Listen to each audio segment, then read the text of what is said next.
We be live. Hello, Durud and Shalom. Guys, how's my audio? So, guys, CENTCOM just, as I think you guys know because we talked about it, CENTCOM just came up with a video update that is getting a lot of attention, both from people who support the current economic blockade of the United States and people who are claiming that it's not working because the CENTCOM update on how things are going is incredible, and it shows that President Trump's blockade against the Islamic Republic is working much better than many people thought. And we have evidence from inside the Islamic Republic that CENTCOM is telling the truth. And that's the angle that I have that most of the people in the Western media are not talking about. But I don't want to keep talking about this. I want to jump into our group call so that we could talk about this with other people in our group. Here's our group call. By the way, guys, today's group call is free, so you guys could join. See, like if I go back to this page, see it says open politics discussion. That means everybody could join. So the link to the discussion group is in the chat. It's in the description. It's in the QR code in the top left. It's also in the chat, actually. So let me jump right in and see what people are talking about, and then I'll change the direction of the conversation into what I was just talking about regarding CENTCOM and the blockade. Let me know in the chat, how's my audio? Our people are here. Okay, fantastic. People are here. All right, let me just jump right in and talk to the group about this.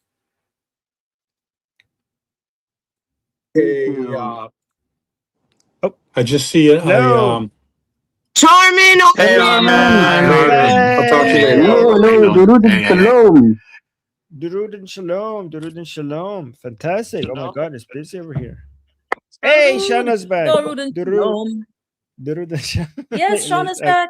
Well, I'm here for I'm here for a couple hours.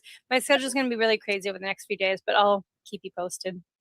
Okay, good. We missed you. We missed you on the panel. So okay. All right, fantastic. Okay, so who's modding? Looks like I'm modding, Armin. Oh, okay. All right, sounds good. Okay, because it's open today, do you want to explain to people how things work here? Okay, yes. All right. So this is how first of all, this is being streamed. So keep that in mind. Don't say anything that you don't want public, because all of this is going public.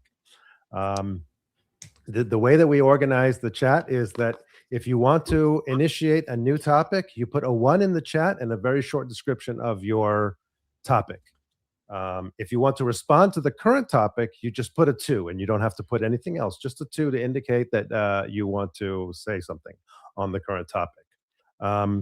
When you're not speaking, keep your microphone closed. Only open it when you talk. And the way that I know and the way that everybody knows that you're done speaking is you turn your microphone off. Also be aware that of YouTube terms of service. So everything we have to say has to be in accordance with the terms. And you should be extremely careful about particularly violent sexual content and so on. I think that is it. But great to be here. I'm glad you're all here and looking forward to a great discussion. Awesome. Thank you. Thank you, Sid. That was great. Okay, so guys, before we get into the ones, I just want to keep quickly give you an update regarding the new video that CENTCOM released, and it's incredible, and it's getting a lot of people butthurt over the claim that the Strait of Hormuz is open to everyone else except the Islamic Republic, right? That's basically a summary of it. So we reviewed this, me, Sid, and Alyssa, and Guy at the beginning were reviewing this when you guys in the morning show, and the part that jumped out to all of us was this part of the so this was by Admiral Cooper, and when he was explaining, there was this graphic on the video that showed that the U.S. military supported oil exports have been 750 million barrels during this whole blockade time, and Iranian oil exports have been 0 barrels. So many people were posting this like Mehdi Hassan and saying this is ridiculous, this is a lie, you keep pretending that none of this is happening. And there were so there is one thing that we point out to most we usually point out it during our show that shows that this is probably true, and that's oil prices, which is still under $90, right? But the main evidence that I had that what CENTCOM is saying is true is something that only on our show was being reviewed and nowhere else. Nowhere on Western media was showing the clips that I showed earlier this morning, and I showed two clips. One from the head of the central bank within the Islamic Republic, and the second video was from the oil minister of the Islamic Republic, right? So the head of the central bank was claiming that we're not exporting any oil, but that's a normal situation for everyone else in the Persian Gulf. The difference between us, so he's saying like other countries like Qatar and Iraq are experiencing similar things, but then he made it worse by saying the difference between us and them is that they have oil reserves that they're selling, but Americans are not letting us sell our oil reserves, which was confusing. What does that mean, right? But that was pretty embarrassing because that was being broadcasted on state TV. So the host of the show was saying like, so what are you like, are you doing like, what is the current situation because of all of this, like can we do anything to make the situation better for us? And Hemmeti, which is the head of central bank, is like, everything that we're doing this is the best we can do, like there is no way to make things better, right? Which is really embarrassing, right? Because it was being broadcasted by the Islamic Republic. So it wasn't very clear what he meant by everybody else is in the same boat with as us in around the Persian Gulf, but our situation is worse because Americans are not letting us sell our oil reserve. And I was like, what is he referring to? But then I showed a second video on stream from the head of the oil minister. So that first one was from the head of the central bank, but then the oil minister, he was being interviewed, and the reporter came and said, this is what this head of the central bank Hemmeti said, and you could see his eyes popped out. Like he said, what? And he said, like they asked him, like, yeah, the head of the central bank is saying that we're exporting no oil. And then when he first, he was shocked that he heard it from the reporter. And then the oil minister said, well, listen, I can't go into the details because if I go into the details, that would be helpful to our enemies, right? Which was basically him saying that this is true, right? Because if it's not true, then you answering wouldn't be helpful to the enemies, but basically confirming that Hemmeti was telling the truth, which means CENTCOM is telling the truth, which means that everybody who's saying that CENTCOM is bluffing is not paying attention to the Islamic Republic, right? But then he added something that clarified what the head of the central bank was saying and made the situation a lot worse, right? Because he said, listen, we have oil outside of the blockade, right? Which is true. My understanding, if I get my numbers right, is that the Islamic Republic has 40 million barrels outside of the blockade around Malaysia, and 40 million barrels are stuck within the blockade that they can't export because of the blockade, right? So this is why a lot of people don't understand. People are saying like, they're saying there's like, where is the contradiction? Because people are saying no oil is being exported, but then we get some data that's by the Islamic Republic, but then we get some other data that says they're selling 200,000 barrels a day to China. So which one is true? Both are true, because the 40 million barrels that is stuck in the blockade is not getting out. What is being sold to China, what we assumed was being sold to China, is the 40 million barrels a day that is already out, and it's just sitting on open waters and around Malaysia, and that's what China is buying, right? But here's what this guy said, the oil minister said, that made us realize, like, oh my God, the situation is actually a lot worse than people realize for the Islamic Republic. Because he said, listen, so that oil, we're selling them, but we're doing some parts of the selling, but not all the parts of the selling. And then what he said is like, when it comes to delivering the oil to our customer, that part of the selling we're doing, right? So what he was saying basically was the part that where you're supposed to receive payment, that part is not being done, right? So basically what made it this is incredible for two reasons, because that means that the Islamic Republic, even that 200,000 barrels a day that is being so-called quote unquote sold to China, they're only delivering it, but they're not actually getting paid for it. If I understood him correctly, this means basically that Scott Bessent has found a way to, even with the Chinese companies, for the Islamic Republic not to get paid for their oil, right? And this makes it, the Hemmati comment, the head of the central bank, maybe a little bit more clarifying. So when he says they're not letting us sell our reserves, he probably meant that we can't collect payment for them. And this is incredible, because I don't know if this is true. How have they been able to do that? Because if anybody could go around U.S. sanctions, it would be the Chinese, because they have ways outside of the dollar system and ways outside of the Swiss system. And if they have managed to find a way to stop that, that is incredible. I don't know if they have, but if they have, that's incredible.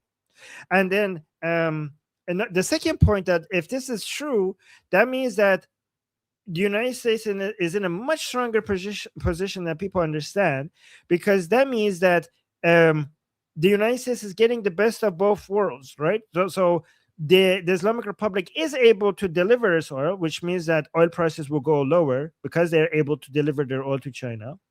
But they can't. But the negative side of that would be that they will be collecting payment. But if they weren't able to deliver their oil to China, the benefit of that would be that they're not going to be able to collect payment. But the cost of that would be that would reduce the amount of supply of oil that is out there in the world, and that would increase oil prices.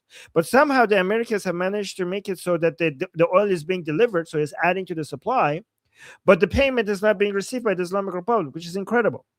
And then Sid in the show added an interesting point. Is like, he mentioned that, well, the Islamic Republic doesn't have any place to put its oil anyways, right? So we might be in a situation that even when they're not collecting payment, they have to deliver the oil anyways, because they need to empty their ships, because there's nowhere to put the oil, right? So maybe, in the hopes that maybe one day that might be a better option for the Islamic Republic than dumping the oil into the sea to make some room, because at least if they deliver it to the Chinese, maybe at some point they could collect payments for it.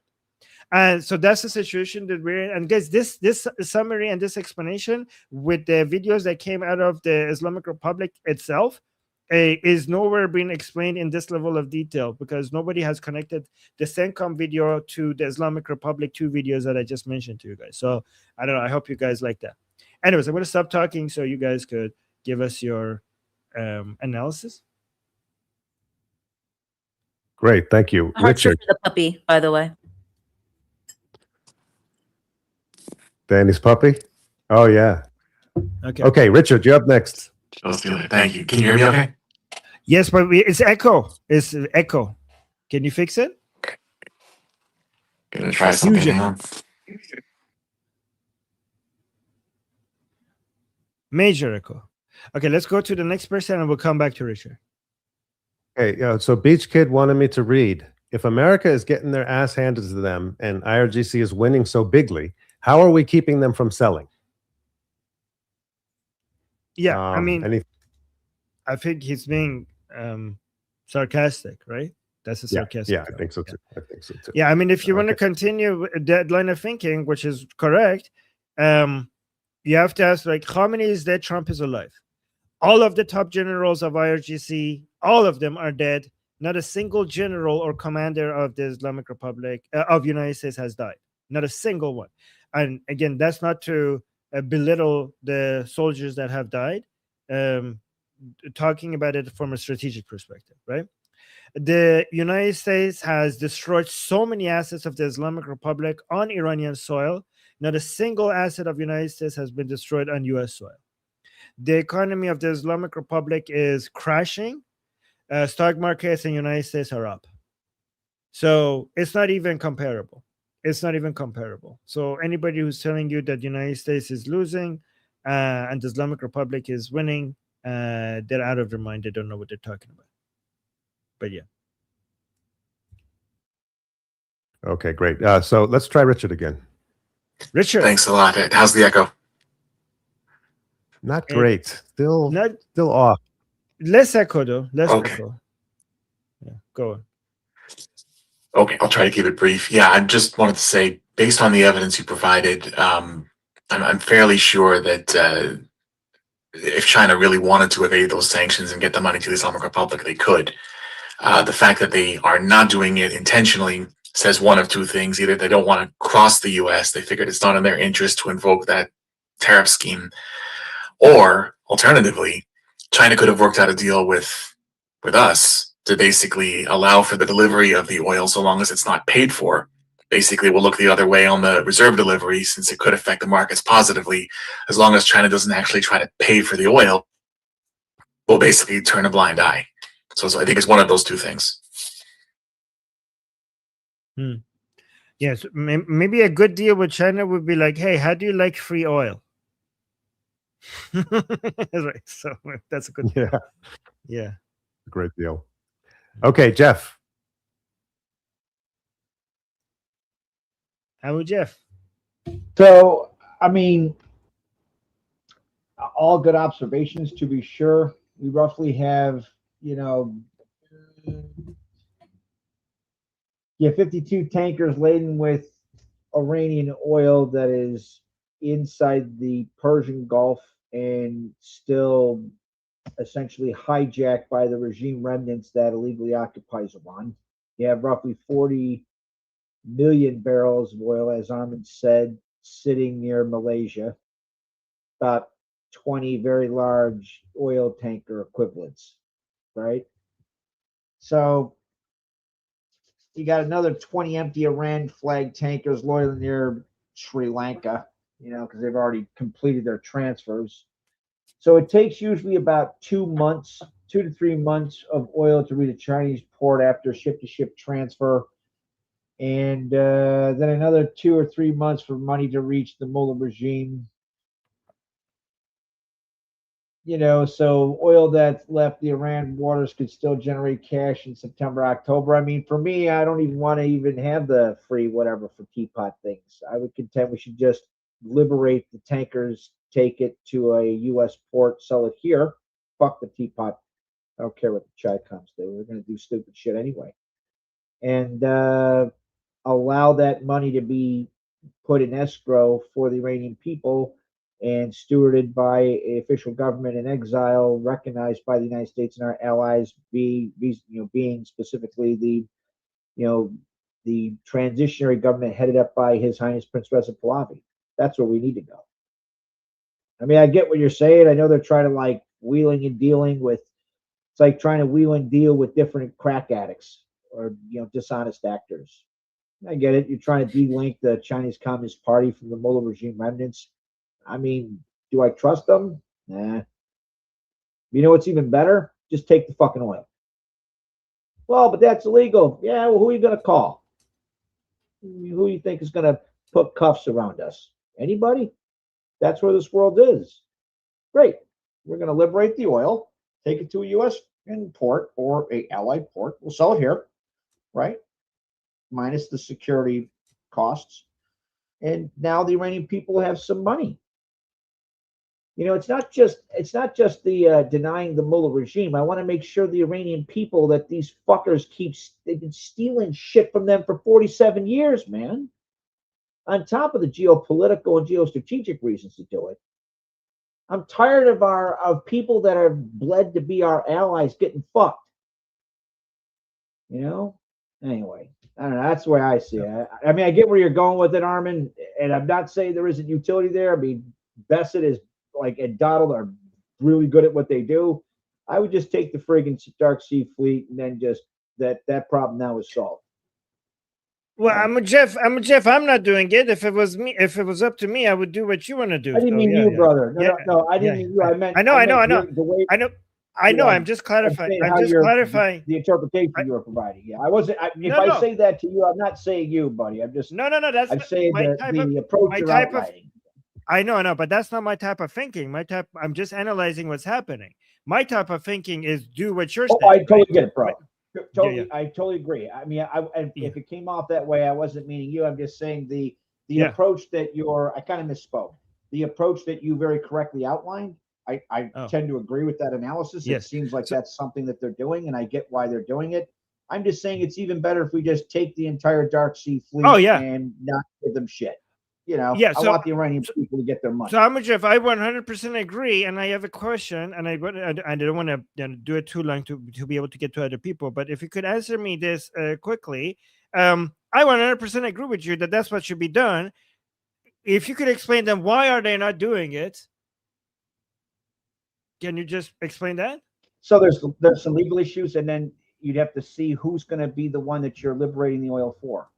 You need an official government of exile, recognize His Highness Prince Reza Pahlavi's official government So exile. why haven't they done that? legally fine. Why haven't they officially recognized Prince Reza Pahlavi as a government exile? Why haven't they done that?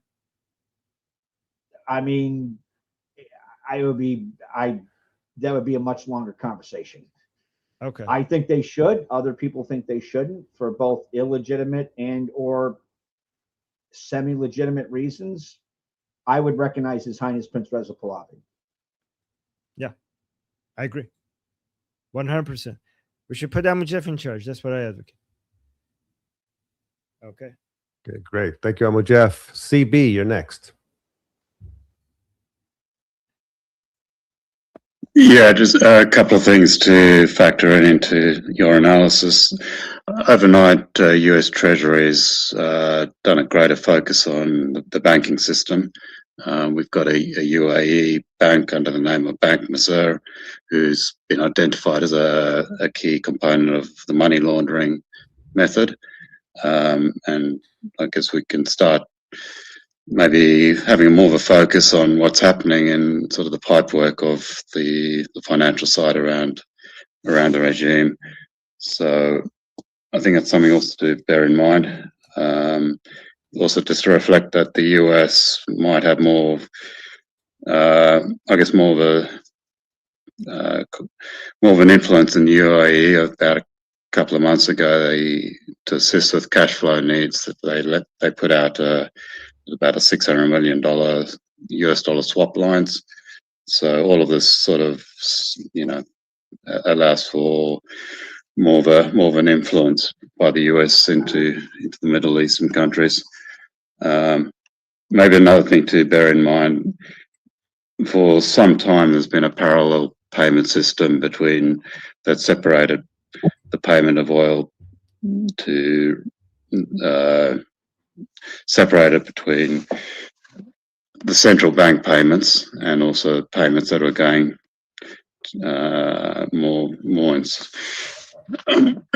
more in sort of darker methods directly into the financing part of the regime. A third aspect to bear in mind, you spoke a little bit about the oil, where it can go. We haven't really focused on the nature of the oil wells. There's probably less known about them, but they are lower pressure wells, and we haven't really factored in that they might not be that problematic in being able to seal them.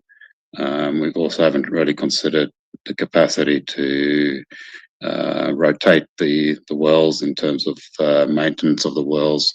So what that does mean is you can start turning off wells at times, and the issue of oil capacity, where needing to put it somewhere becomes less of a concern.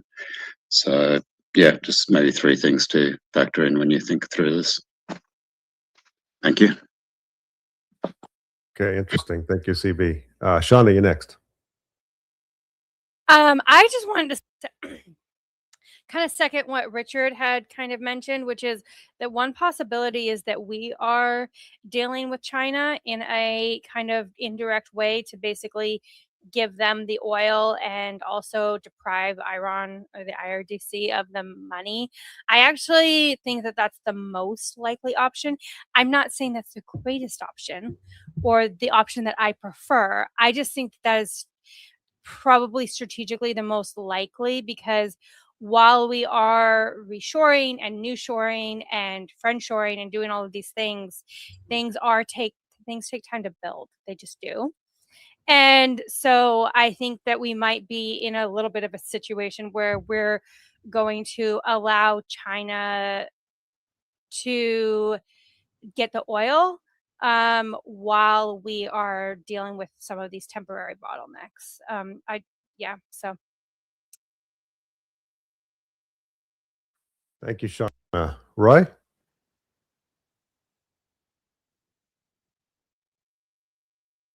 Roy, you there? Roy? Oh, can you hear me? Yes, Yes. go ahead. Okay.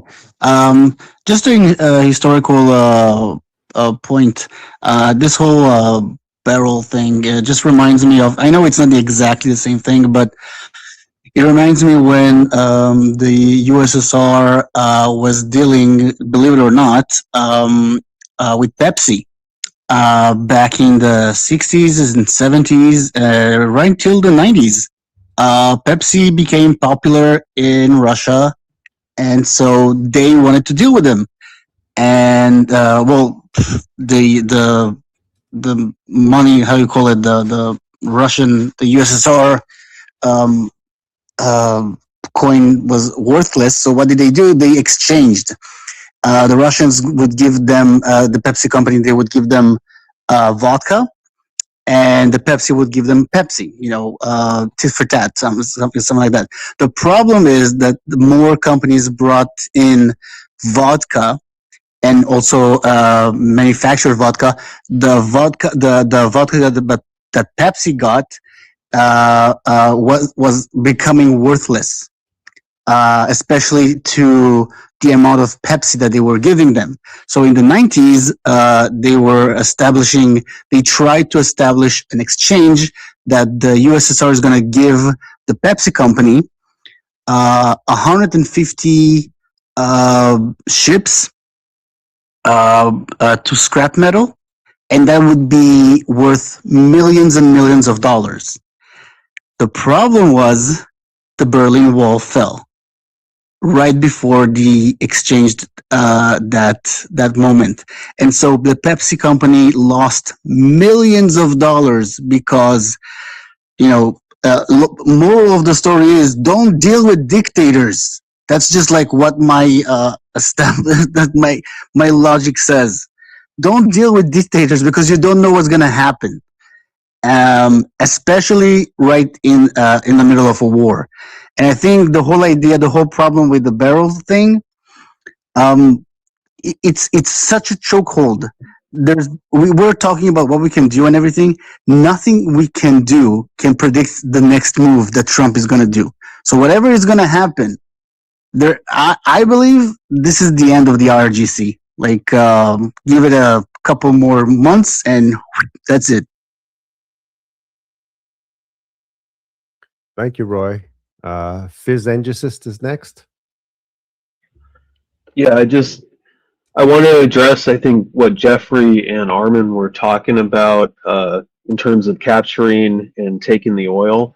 There were a couple articles out, I believe yesterday and the day before, from Bloomberg and a number of other sources that the U.S. Department of Justice is looking to revive the maritime prize courts, which were, I think, tied to letters of marque, but which allowed U.S. to capture and keep both the tankers and the oil.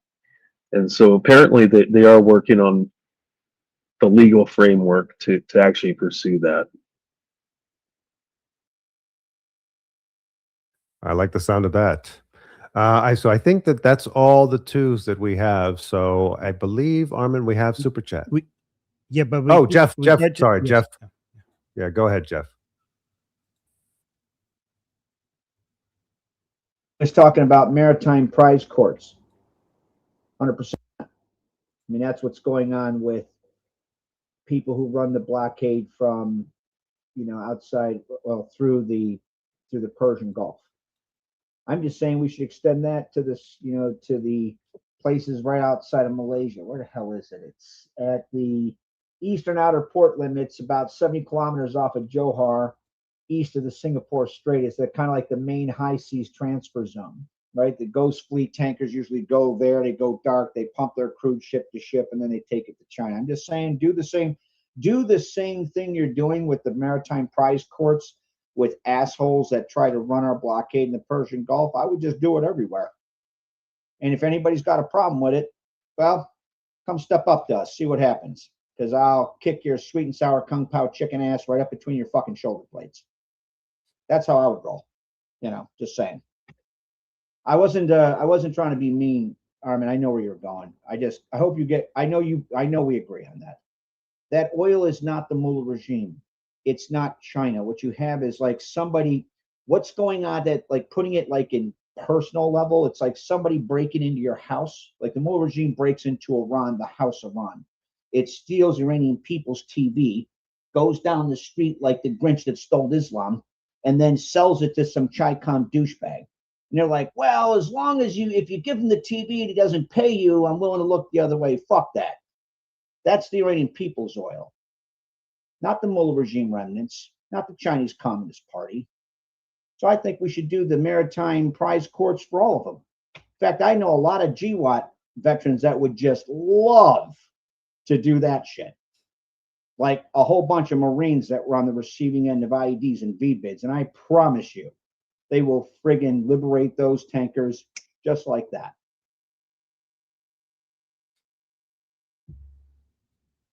Okay, great. Thank you, Jeffrey. Okay, so Armin, we have super chats? Yes, we have one super chat by Amir the Cricket, saying, Shauna, you did wonderful on the panel. One suggestion to make it better, work on your camera with better angle and you'll slay the internet. Yes, that's a great, yeah, Shauna, you have already a huge fan base and you haven't even started yet, which is great. And thank you, Amir. Yes. Oh, I didn't even highlight this. Yes, this is the comment. Thank you, Amir. I agree.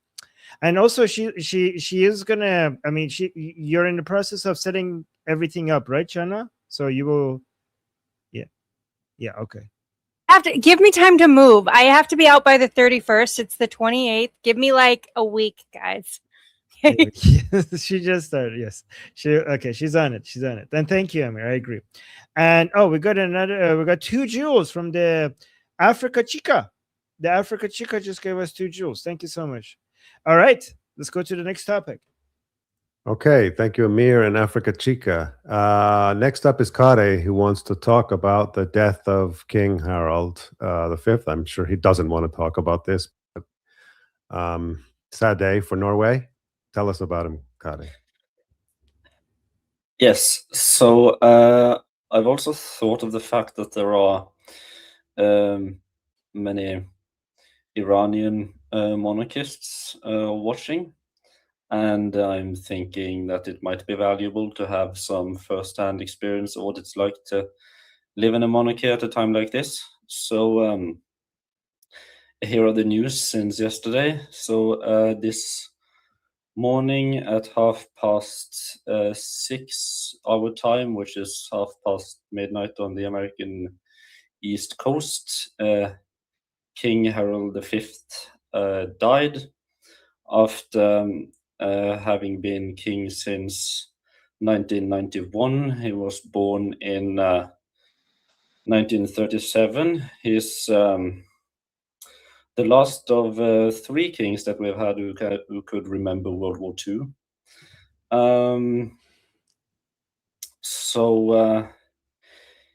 Yeah, it's a national mourning period now where flags are at half-mast everywhere. All the church bells in the country rang for an hour today. And it's also been really rainy to add to the mood.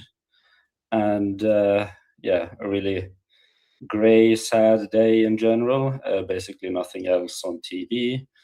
And also, of course, the way monarchy works is that his son, Crown Prince Haakon, born in 1973, 53 years old, automatically has become King Haakon VIII.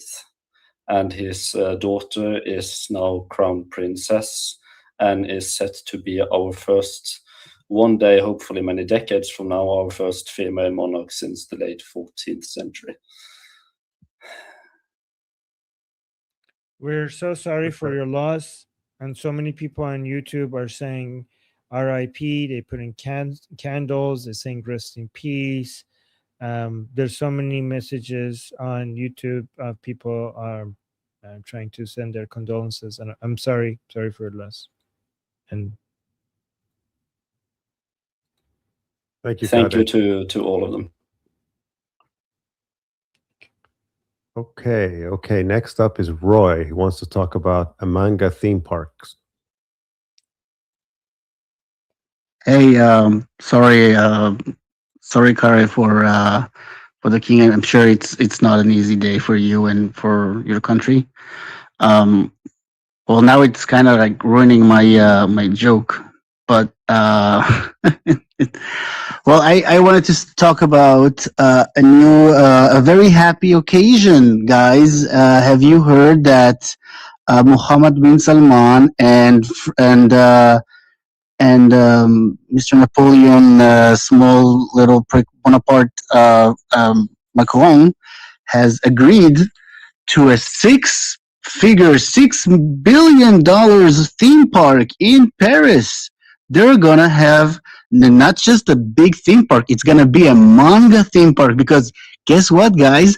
They are both very much lovers of manga and anime, and they want to have like a big theme park of like Dragon Ball, which I love.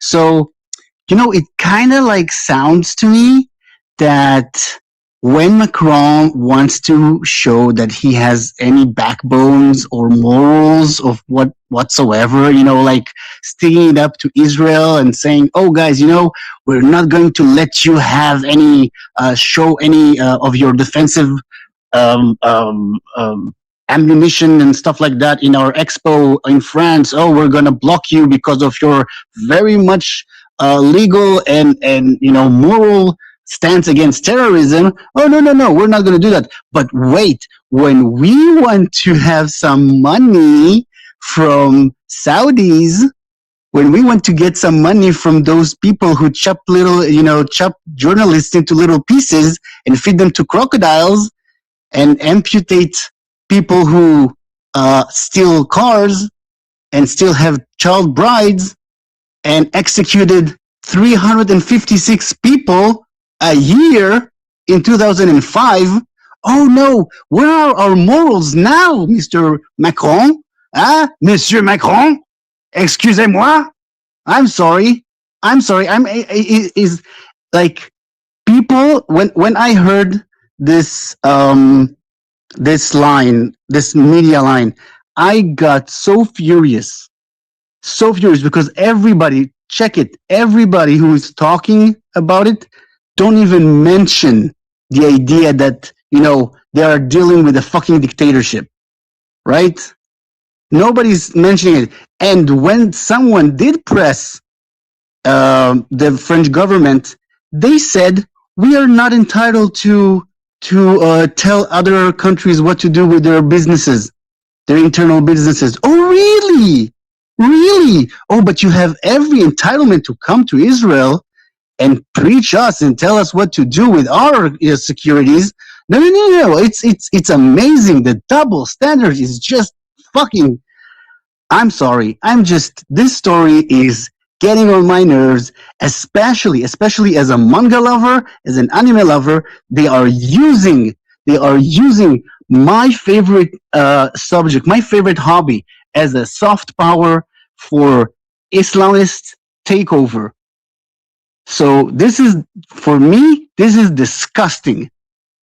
Yeah, sorry to poop on the theme park parade. Yeah, so before we go to the twos, let me just, for people who might want to know what the full story is, and thank you, I didn't know this, by the way, Roy. So France and Saudi Arabia agreed to develop 3 theme parks outside of Paris. The project involves a $7 billion investment from Saudi Arabia, located. Okay, that doesn't matter. French officials estimate the entertainment destination will create 22,000 new jobs. Construction will span several years in stages. Okay, the rest is not important. So, wow, this is a big investment. All right, so let's go to the twos. Okay, thank you, Roy. Shauna's up. I just want to say that it's not really surprising from the French government. They, in general, have really weird, effed up priorities. For example, they will ban the hijab, which, I mean, I understand why they ban it, but then they won't prosecute rape crimes against women. So, like, I don't I think that their entire system seems to be a little bit, well, I'm just gonna be really blunt, fucked. Their priorities seem to be. I mean, I understand why you would want to ban the hijab because of its association with terrorism and violence and all of those things, but then they're not persecuting violent crimes against women because they're minorities. So I just don't I just don't think that France's government is in any way sane or healthy. There's some French accounts that I follow, French accounts of people who've moved to America. And they talk about French society. They're like, it's the land of no and the land of paperwork. That's how they describe it. And so, and whereas America is like the land of yes and the land of freedom, which I agree with. And so there's just a lot of structured and bureaucracy in place in France, which seems to just cause more problems. I don't really understand what their justifications are, but I will just say that their priorities, the French government's priorities, just in general, seem really fucked to me. Thank you, Shauna. Kathy, you're next. As someone who is a dear fan of anime, as you can tell based on my profile picture, it really infuriates me that the Durkas are using anime to further spread their propaganda, and I'm against this 100%. I'm with Roy on this one. Thanks, Kathy. Jose?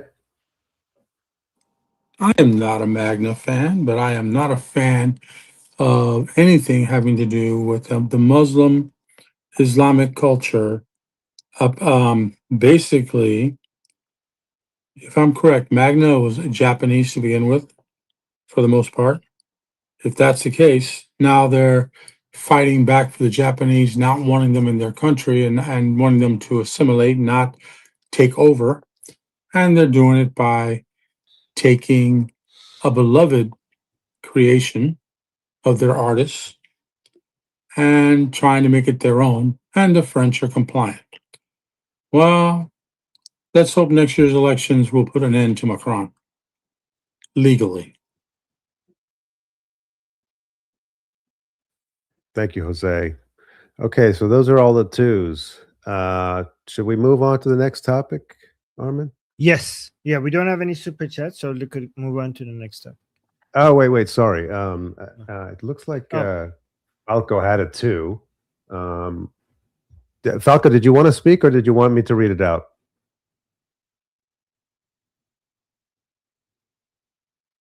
Okay, I'll read it out. Okay, my question is, isn't MBS against Durka? Not saying he's a good or positive figure with progressive values, but I thought he was against Durkas. Yeah, so that's what I think.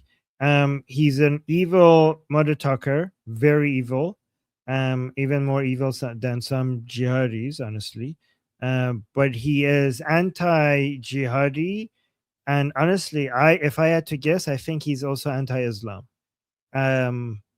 If I had to guess, if I had to bet, I would bet that he hates Islam and he finds it annoying and an obstacle to progress.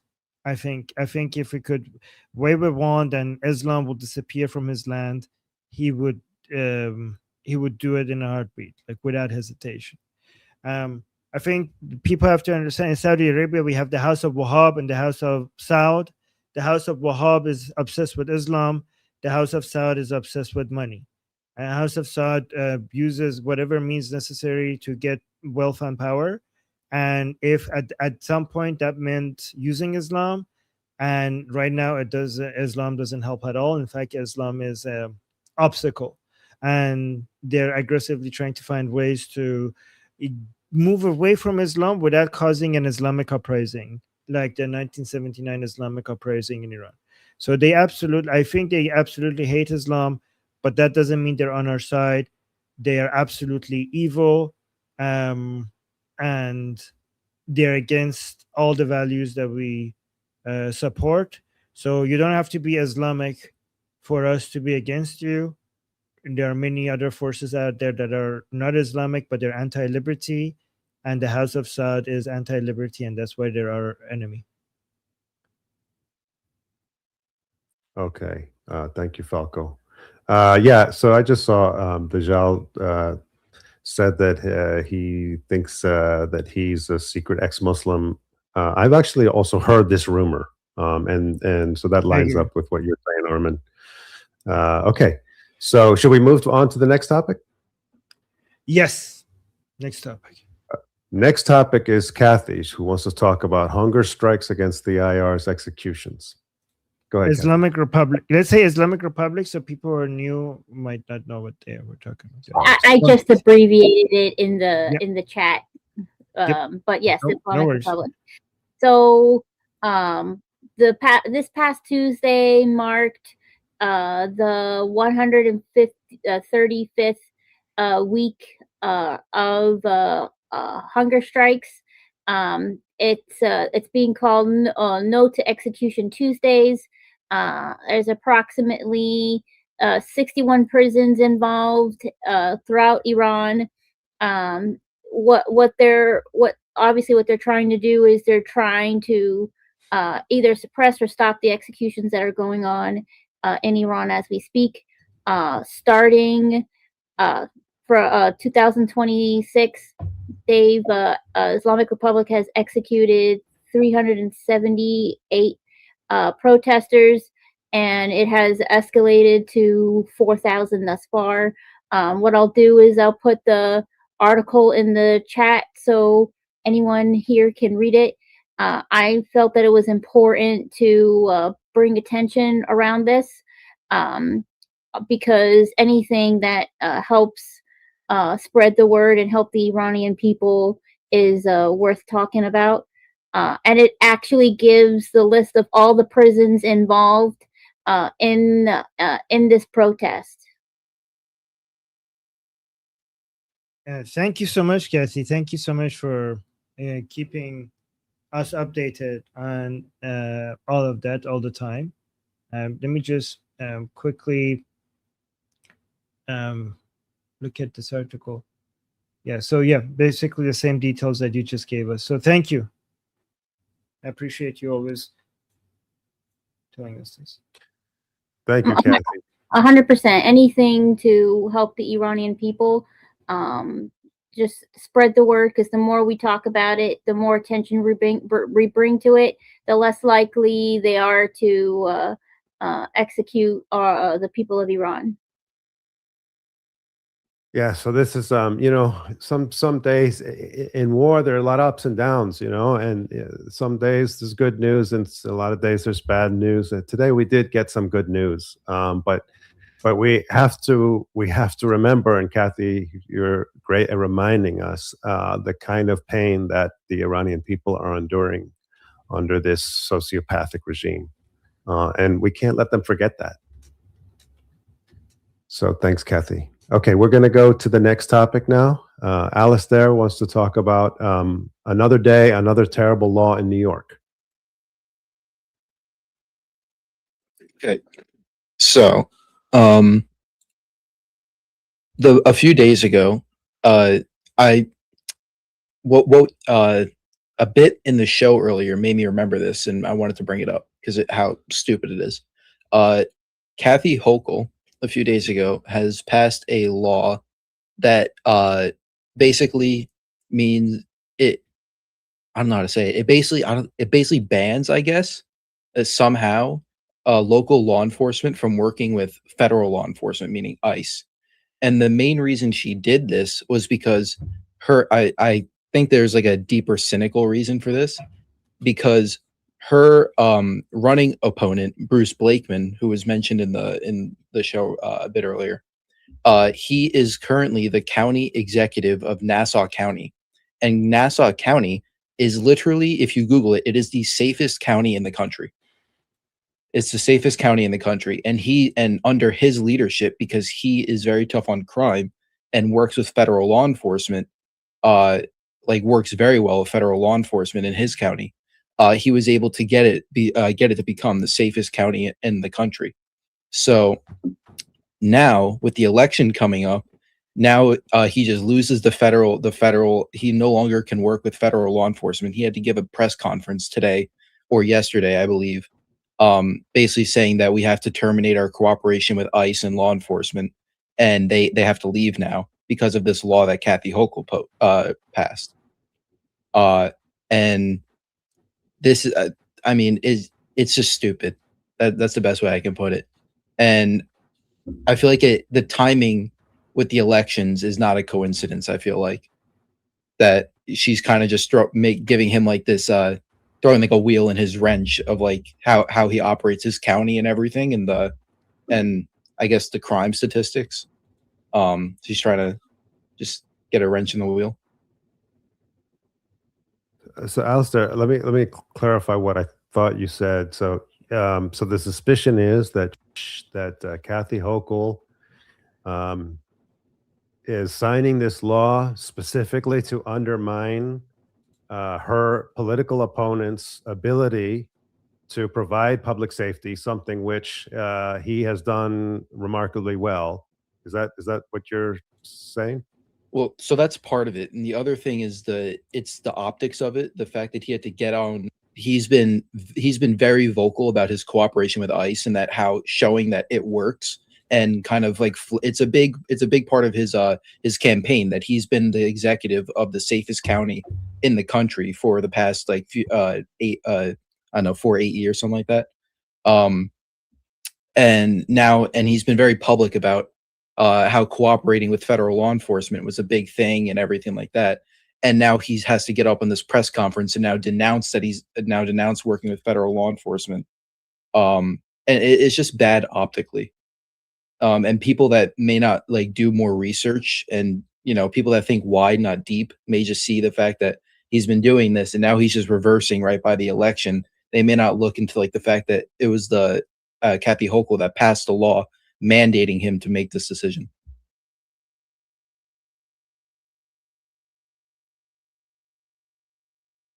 Just turn my mic off accidentally. Thank you, Alistair. I just want to, before we go to Jose, who's next, I just wanted to say, I didn't hear that, and that's actually really remarkable. If Nassau County is the safest county in America, that's incredible. That's stunning. Nassau County is right next to New York City, right next to Queens, on Long Island. It's a very, very highly populated county, and it's right next to New York City. So I mean that in itself is just remarkable that is the safest county in America. So that's a hell of an achievement. So yeah, just wanted to comment on that. Jose, you're up next. Okay, Alistair, I don't know if you heard or not, but I'm looking at the CBS News, New York right now, and it says 15 New York sheriffs sue to stop law limiting agencies from cooperating with ICE. They're suing Governor Kathy Hochul and Attorney General Letitia James. So that's going to cause some problems, I think. And we'll just see what happens there, because I believe the attempt has just garnered support for her counterpart, and I bet you anything these 15 sheriffs are going to back him over her. So she's going to lose the law enforcement. She might, with law enforcement, also lose the firefighters, because those two unions are extremely tight with each other.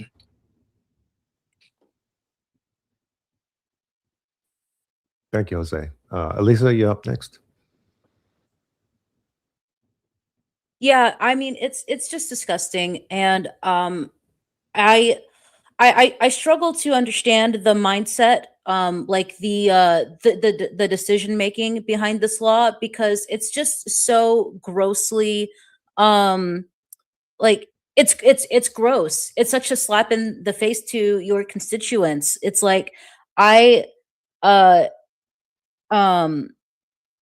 just can't relate to the level of pettiness, because I can be petty. I can be petty, but to descend to the level of pettiness to where you would rather put American citizens and your constituents in danger because you will do anything at any cost to not let Trump get a win. It's just I really just can't I can't wrap my mind around that decision making process. It's just so gross. It's disgusting. Like, it's actually disgusting.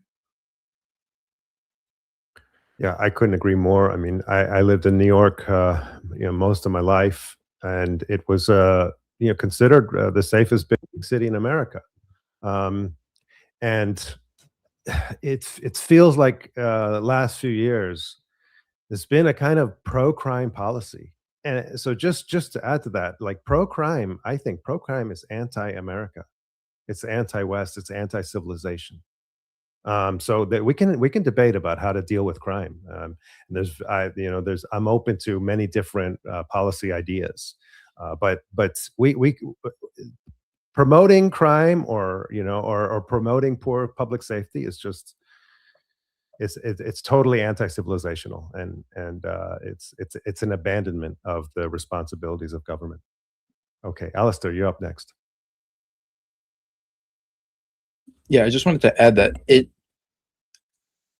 she hasn't just ended this. This has been going on for a while. Like as you point out, like the last few years, we've just had after Cuomo was outed, it's kind of just ramped up I guess the DSA style policies with Hochul, because she's kind of just very she's just I don't know, the DSA's piggy bank in New York. Like she just doesn't, she never says no to them.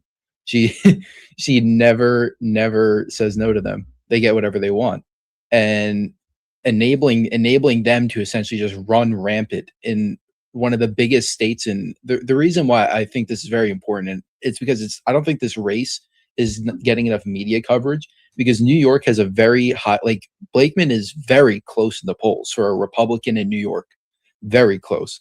And we know how polls are. They're very, but they're not accurate a lot of times. Let's just say that. And if New York goes red and in the governorship, I feel like it would kind of start like a ripple effect around the country, which is why I want to bring more attention to this race specifically. And going back to what I was saying a little bit ago, they just been enabling these crime policies forever.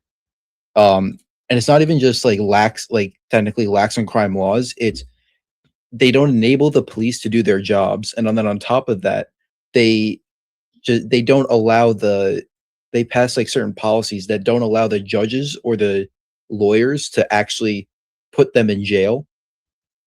And yeah, it's just a big problem. And final point, the new attorney general that's running with Bruce Blakeman, she's also very popular. And she's getting a lot of traction recently because there was a shooting in the Bronx where I think a 13-year-old was hit with a stray bullet in a shooting in the Bronx, and he died, unfortunately. And that's kind of been the nail in the coffin for the Bronx and that area for these policies. They're done. They want to change. Thanks, Alistair. Shauna, you next. I mean, it is pro-crime policies. It's also pro-crime practices. So one of the things that the Democrat Party has been doing is basically walking back the whole remove the police and that kind of rhetoric that we saw in 2020. They've walked that back with their words, but their policies have not changed at all. In Seattle, they're still promoting things like heroin needle disposal stuff, in which case that just basically you're inviting people to come do heroin on the streets. In practice, I'm sorry that you don't agree, but that's what happens in practice. And it's just every major blue city has basically just turned into a shithole country. I mean, that's what's happening, and it's really sad. So I don't. Yeah, it's anti-police, and it's pro-crime. It's basically saying we're not going to really enforce this in any meaningful way. We're not going to do anything to solve it. We're just going to morally virtue signal on whatever the topic is that we're supposed to,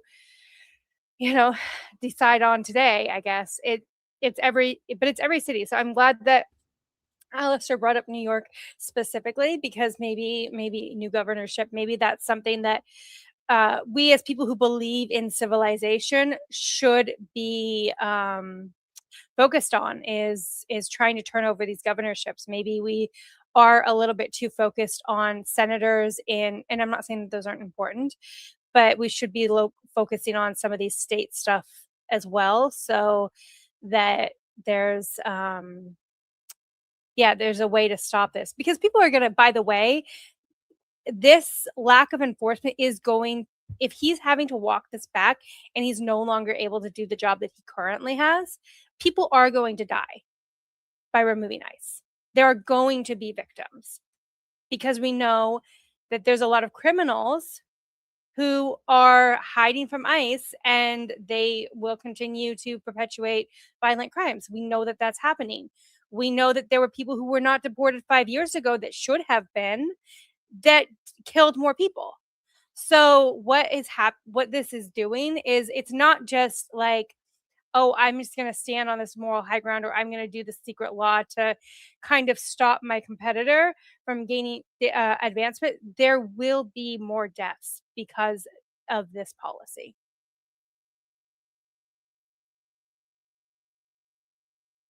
Thanks, Shona. Jeff, you up next. Yeah, thank you again for bringing up this as a New Yorker. I very much appreciate that this was brought up. As somebody who, anyway, I have no love for Governor Hochul. That said, she is very much held hostage by the DSA that runs the tables in the assembly, and clearly increasingly throughout the Democrat Party. Right, you can see it. I remember when I used to, like, full disclosure, my family knows the Cuomos. I remember eating with Andy at the Sons of Italy when my mom got an award from there back in '85. We were talking about Atari. His grandmother was actually a very nice lady. It also tells my age. So in 2015, I remember mentioning to one of then, Andy's staffers, stop trying to virtue signal to these radical leftists, because they're never going to love you. You know why? Because they know you're not one of them. They know you're not one of them. It doesn't matter how much crazy shit you say, right? It's like a demon from hell. Demons from the same level of hell can recognize each other. They know you're not one of them. I mean, I'm not saying he was like a peach. I'm just saying, like, they know you're not one of them. Stop playing up to these people. If you want to see evidence of how soon to be hopefully ex-Governor Hochul is held hostage to the DSA, Governor Hochul pushed for, like, the New York State version of the CHIPS Act. She very much pushed, in some cases, hopefully still, for next-gen nuclear power up until recently. It was the DSA that forced her to change her position. It's the DSA that does things like, even like the few blue dog Democrats that are in the assembly, the New York Assembly, which is kind of the state version of Congress. Like, think about what these left-wing assholes did to Mickey Kearns. Mickey Kearns is a blue dog Democrat. He's pro-life. He's pro-Second Amendment. They didn't even allow him in the chamber. They don't want him there. If you want to see just how crazy these people really are, I invite anybody to go look up Assemblyman DiPietro's website, right? Because he actually videotapes when he goes in. You can see just how bananas they really are and how arrogant they are. They know they run the tables. They're like, yeah, we don't have to have a vote. Fuck you. Get out, go home. It's unreal. They won't even show up. It's like so crazy. I don't even know what to tell you. All I could say is, even if you're DNC establishment, right? understand there's no way you're going to be able to like wiggle your way out of this monster that you enabled for decades. They hate you. Shit can all of that. Rally to our banner, right? To Magna's banner, and then support the office of the president and the policies we're putting forward, because those will help defend you from these crazy lunatics and the crazy fuck policies they keep pushing, much of which is enabled and amplified by our enemies. It was actually the CHICOMs that were helping enabling those like 501c3 and LLCs that were created like $10 million overnight, like from Sunday to Monday, like within the last month, to push against next gen nuclear, because you're going to need that to fucking power data centers. You're going to need that, right? So, I mean, Alistair, Shauna, they're not wrong. I mean, I'm telling you, as someone who's directly involved in that fight, they are not wrong, man. Those DSA people are crazy as fuck, and like Governess Hochul is very much held hostage by them, no doubt. She should still push back against them. I'm just saying that's where things are at. Yeah. So, just to add to that, I was a Democrat. I thought of myself as a anti-communist, pro-America, pro-Israel Democrat. When I started to see this extreme left emerging, what I expected is for Democrats, normie Democrats, people like me, to stand up to it. And I didn't see that. And just like what Jeff is saying, they just caved. They just caved. They didn't put up a fight at all. They said, oh yeah, well, maybe communism is okay. Yeah, it's true. Maybe Israel is evil. Yeah, that's we have a big tent. And that to me was the greatest alienation. That was the greatest level of alienation. Like, what are you talking about? These things are not negotiable. Okay, anyway. Alistair, you're up next. Yeah, so I believe you guys also, I mentioned this in the show earlier about symbols and symbols of countries. And the reason why, like, I feel like governorships and local politics are very important, especially in America, is because cities like New York, Washington, D.C., Chicago, Los Angeles, these aren't just cities. These are symbols of America. Wall Street, the Capitol building, the White House, D.C., Union Station, Chicago, Los Angeles, the beaches. These are symbols of America. And if we let them just slowly deteriorate, what does that say about the state of our country? You know what I mean? If we need to, we're almost like, we need to like de-third world our country in these cities, because they've gotten to a point where they're like, some of them are unrecognizable, like Los Angeles, especially, with that deep blue DSA leadership. And especially like when you think of like tourists and stuff, when they think of America and Europeans and people that are not from America, they think of New York City, they think of Los Angeles, and they want to go there and stuff. And then when they get there, it's just, there's trash everywhere and everything. It's just, it's not a good look. Absolutely. Sam, you're up next. I mean, I just want to say, supporting needle exchange programs is not the same thing as supporting crime. Needle exchange programs have done like a lot in terms of like helping decrease HIV rates. And when you think about someone who's addicted to heroin, they're going to shoot up whether or not they have a clean needle. So you're not stopping them from shooting up by giving them a clean needle. You're stopping, or you're helping, them like keep themselves safe from like getting, and new illnesses that then like, if it could either kill them, or like you guys are worried about taxes and taxes going to like other people's healthcare. Well, that would, mean more money tax money has to go to healthcare, because HIV meds are expensive, and then generally like a heroin addict is not likely to be like insured. And yeah.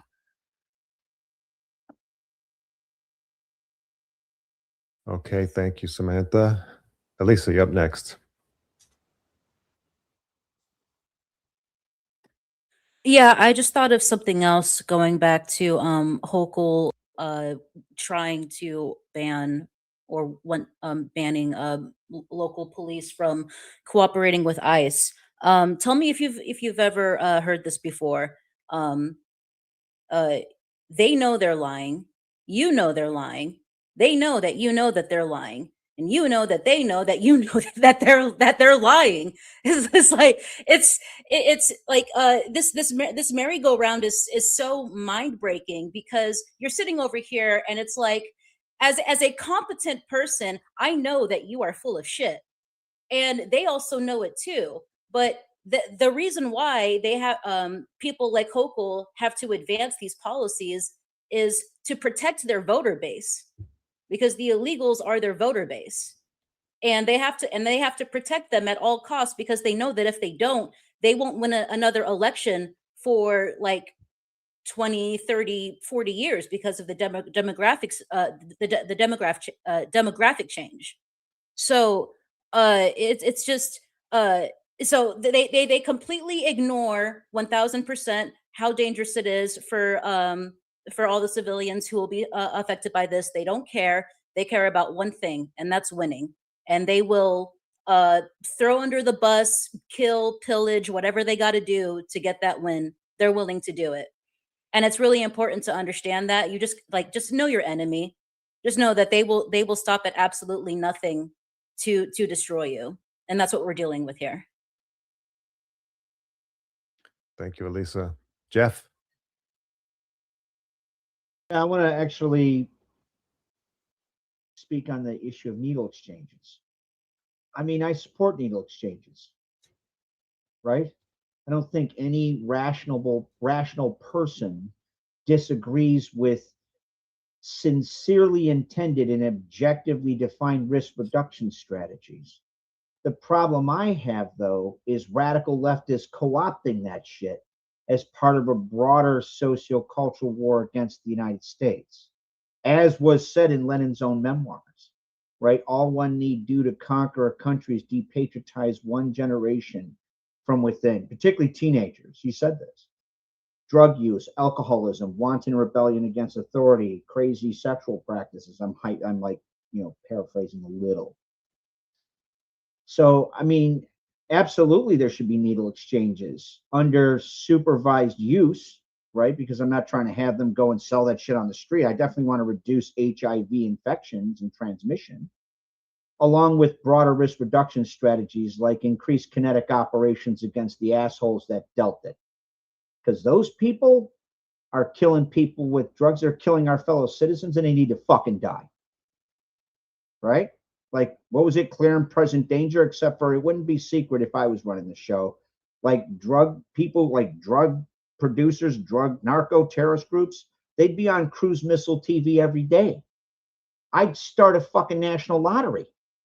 Right? Who's going to catch a cruise missile today? Is it going to be Jorge? Is it going to be Ahmed? Is it going to be, G, whatever. I mean, like, nobody's against risk. No rational person is against risk reduction strategies like condoms. Nobody's against teaching kids about like safe sex. I have a big problem. We have radical leftists teaching 10-year-olds on how to put a condom on a penis with their mouth. That I have a fucking problem with. Do you kind of see the difference there? It's not about risk reduction strategies. It's how they were fucking adulterated by these left-wing assholes.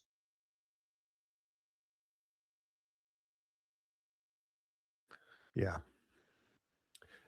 Matthias, you're up next.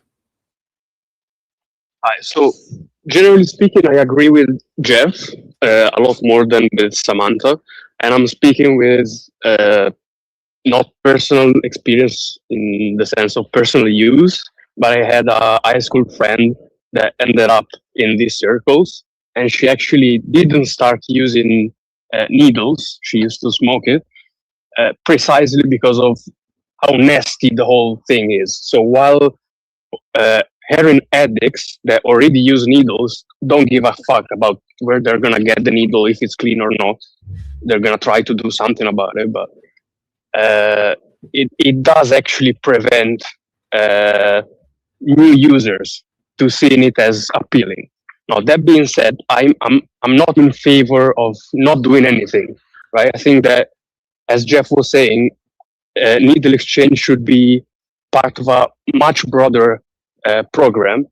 So, for example, in Switzerland, they had a program where they had facilities where they would give heroin created by the state for free. So probably Americans are not gonna like this.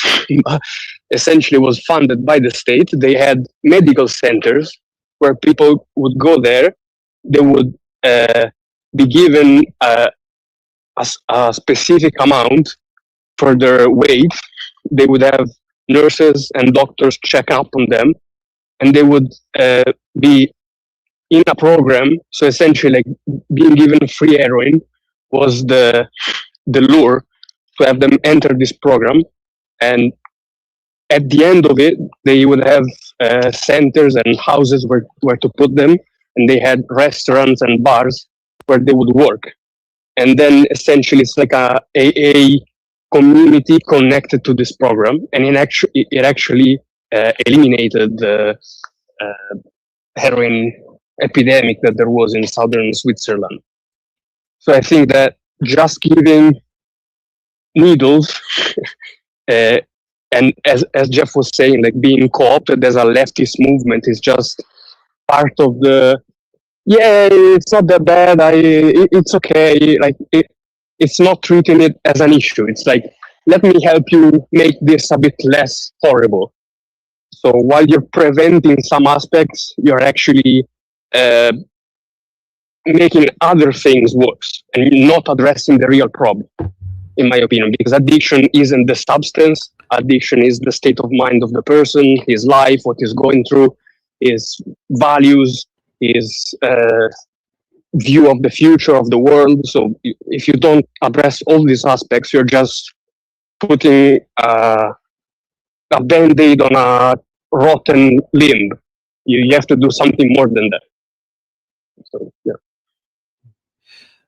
Matthias, great points. If you could fix your for future, if you could improve your audio quality, because it's a bit your audio quality is a bit low. But thank you for just something to work on. But thank you. Yeah. Right? Yes, I would just reiterate: audio quality is poor, but the content is very good. So I'd like to hear from you. So please fix that, because we want to hear more from you. Okay, Sam is going to go quick, and then we're going to move on. Yeah. So we're just 2 points real quick. For anyone who's afraid that this would increase addiction, just keep in mind, if you're not like already a heroin addict, would you honestly shoot up tomorrow if a clean needle exchange like suddenly showed up in your neighborhood? Would you honestly shoot up tomorrow? No, because like you're not just going to do that. Like generally people get addicted long before they start like progressing to needles.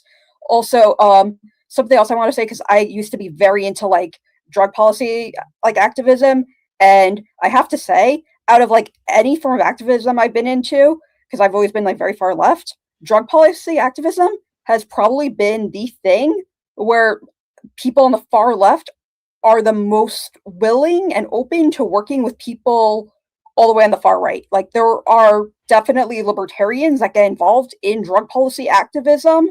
And I have, as a very far left person, worked alongside very like far right leaning libertarians to try and like, you know, get like all sorts of things done in terms of like, you know, lowering penalties for like marijuana use and like promoting like trying to get medical marijuana approved and like trying to get recreational marijuana. So I've been like, yeah, so I can say like libertarians have absolutely been welcome, but leftists are working on trying to like get shit done with that. Sam, just to, I mean, I agree with you, but just to steelman the other side, what they would say is that if people, it's more likely that people are going to stay away from heroin if their understanding is that it's dangerous and there's no clean needles. They could die because of these stuff. So, but if you reduce the risk, the harm is going to be lower.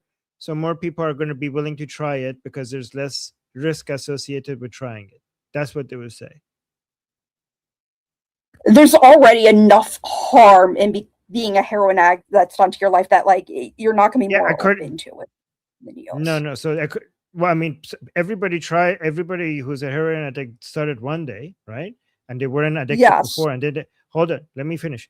They weren't addicted before, and now they're addicted, right? So if you reduce the harm, yes, there is a lot of harm, but if you reduce the harm, then more people are going to be willing to try it. And if you have clean needles, you're reducing the harm, so more people are going to be willing to try it. The person who's trying it for the first time is generally going to be like snorting it. Anyways, I don't want to. Yeah, I'm just saying that I'm not agreeing with this argument. I just wanted to let you know that that's the argument that we have to deal with, right? Because that's the steelman, right? But I agree with you. Anyways, okay, so we have super chats, and then we'll go to the next topic. So Amir, thank you so much for the membership gifts. Thank you so much. I mean, Amir always supporting us. Thank you. And then BT June is back. BT June is here in the chat, giving us 10 joules. We missed you, BT June. You haven't been here for a while. Are you coming back? You should be in the group. Anyways, thank you, BT June. Hopefully we'll get you back soon. Somebody saying you can tell Arm has never been into drugs. True, but there are data that shows that if you reduce the harm, more people will try it. There is data on that. Anyways, but I agree with you guys. I don't know where you're at. Yeah. Anyways, I tried mushrooms in Amsterdam. I don't know. Does that count? All right. Wait, can I even say that on YouTube? That was a joke. That was a joke. I was just, in Minecraft. I don't know if that works. Anyways, who's next? What's the next topic? Next up is Elisa, whose topic is Iran travel vlog. Oh, okay. Oh yeah, can I share my screen? Hold on. Yes. Let me allow screen sharing. Yes. Okay. Here. Okay. Can you guys see that? Yes. Okay, great. So this just showed up in my YouTube feed today. It's this channel called Matt and Julia. And it says the Iranian government is hiding from you. So basically, from the gist of it, this couple they travel around different remote parts of the world doing their vlog, and they wanted to go to Iran. And basically, where they went is they went to the more remote parts, like they went through the Kurdish mountains and through small villages and remote towns.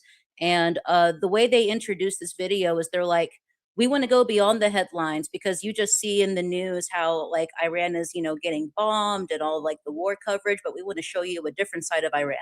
So they start their video visiting a old Zoroastrian temple. And then they kind of go through all these different mountain towns to meet with the locals, and stuff like that.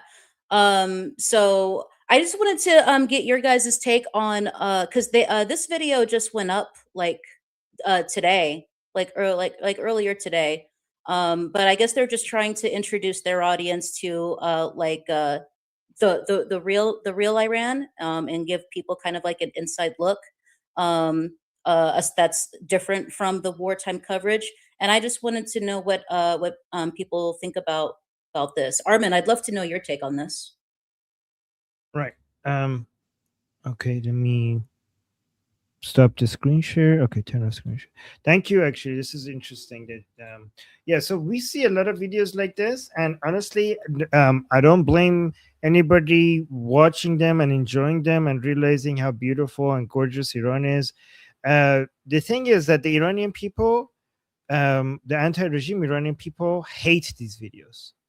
They absolutely hate the videos, and they hate the people who make them, because they see it as them hiding what they're dealing with, the horrible conditions that they're dealing with. So, and the fact that they are living in Iran and they can't enjoy it the way that these tourists are enjoying it, right? And they feel like it's taking attention away from the absolute cruelty and brutality of the Islamic Republic against the Iranian people and the economic hardship that the Islamic Republic has inflicted on many people. So they feel like they're losing their Iran, and these people are just showing up from outside and enjoying Iran in a way that they can't. And they're doing propaganda for the Islamic Republic, suggesting that everything is fine and dandy here, and there's not, and they see it as propaganda, and they think it's if you want to talk about Iran, talk about the experience that we're having here, right? So it is absolutely true that there's like a 5% of Iranian people that are living lives that many Americans would be jealous of, right? Very, very comfortable, rich lives, right? And it's true that if you go in Upper Tehran, in certain parts of Shiraz or Isfahan, you could walk around recording people and watch them living really, really comfortable, good lives. And there are many places that are poor, but you could go enjoy as a tourist. But Iranian people are not traveling. Iranian people can't even go afford to even pay for gas to get to their work, let alone travel to these other cities and enjoy the nature and enjoy all the beautiful parts of Iran. And they're surprised of these people who have a platform, have some attention, have an audience, and they come here. And instead of bringing attention to what the Iranian people are asking the world to bring attention to, they're bringing attention to like, oh, look, it's beautiful. Look how everything is lovely, as if that it's for them, as if they could. They have money, they could go around and spend it. And less Iranians. Many Iranians used to be able to enjoy Iran the way these tourists did, and now they can't, right? And now they can't. So it's basically it's our Iran, and you're enjoying it in a way that we can't. And they say, fuck you for doing this. Because also with that narrative, because when they come and say that this is the Iran that they're trying to hide from you, what they're suggesting with that narrative, with that propaganda, is that the Trump administration or your media is trying to make Iran look bad to justify attacking it, right? As if the war is against Iran. As if that they're trying to, as if the American government and the Trump administration wants to make all of Iran look bad and make all Iranians look bad, with that justify attacking, as if the Iranian people don't want the Americans to attack, right? And you're not, but when you come here and make this propaganda, you're hiding the voice of the Iranian people who actually agree with the narrative of the White House, of the parts of the media who actually, and also this is a misrepresentation, because most of the media would be in line with this video, right, against the administration. But when you say the media is trying to hide this, they're acting as if the media is with the administration, right? As if Washington and the media are working with each other instead of against each other, which is not the case, right? And by the media, what they actually mean is the Trump administration, which actually, when they are anti-Islamic Republic, that's the Iranian people agree with that, and they agree with the war, and they agree with the attacks on the Islamic Republic. In fact, if they have any criticism, is that why there's not more of it, right? And I just think that by trying to make it seem like everything is nice inside Iran, they're also advertising the regime, right? Because by showing the beautiful parts of Iran and beautiful lives in Iran, they're making a foreign audience think that maybe the regime is not that bad if there are people here living such beautiful lives, right? Maybe the government is not as bad as people telling us. When they see hijabless women walking around, they're like, okay, maybe they lied to us. Maybe this is actually a tolerant government, right? Not telling you how many people they're raping and killing and torturing in prison. Not telling you about the fact that, I don't know, did the video end at the end when they came out of Iran? But by the way, the regime killed tens of thousands of Iranian people. Just a reminder of that. Did they mention that anywhere in the video? Because if not, then fuck you. Sorry, I'm being rude today. But anyway. No, did they mention what? Did they mention what?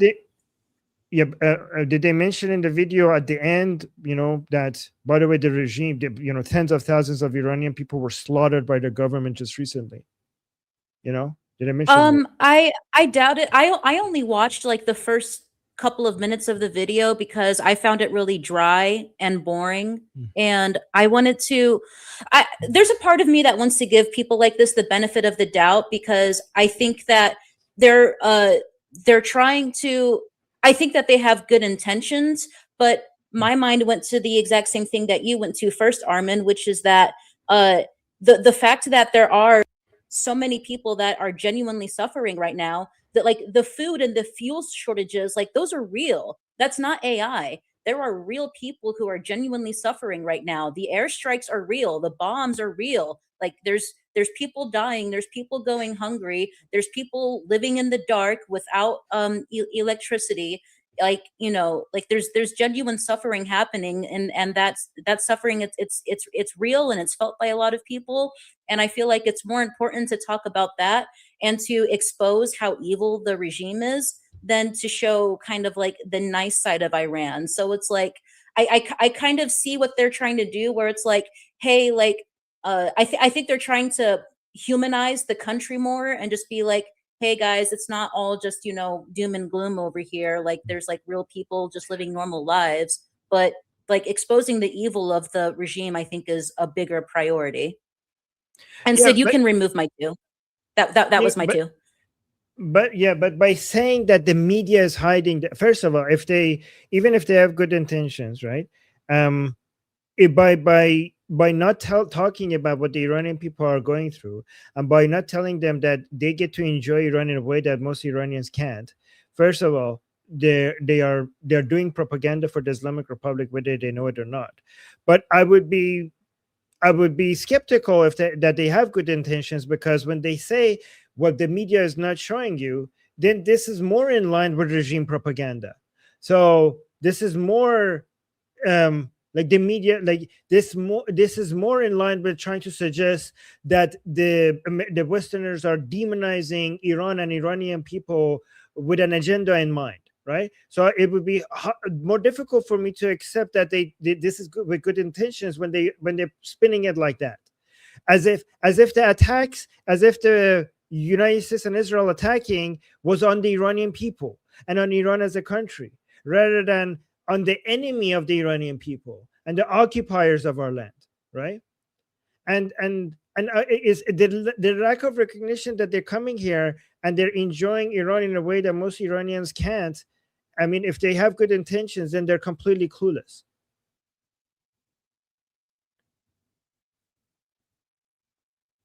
Okay, thank you. Thank you, Elisa. Halda, you're up next. Hi. Thank you, Elisa, sorry, for bringing this up. This is an example of one of the pet peeves of many that I have about what's been going on social media in regard to Iran. To me, this particular YouTube is a very carefully crafted piece of rhetoric that's been designed specifically to create, questions, as well as just serve as a piece of propaganda for the IRGC and the regime. And if this particular YouTube is not criticizing the media. The title literally says, "The Iran your government is hiding from you." So they're accusing governments from hiding the true Iran.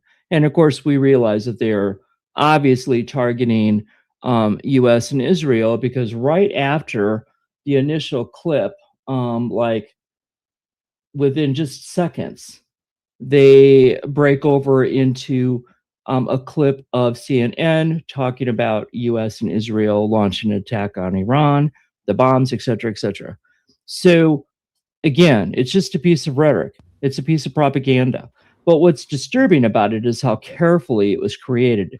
It was much like that YouTube that I'd shared, a month ago. And the other thing is, if you notice, they specifically and very deliberately pick, very small sites, very close to the border. Obviously, no checkpoints, no besiege, no weaponry, no cranes. Things that if they would have gone into Tehran or any of the other larger cities, they wouldn't have been able to hide.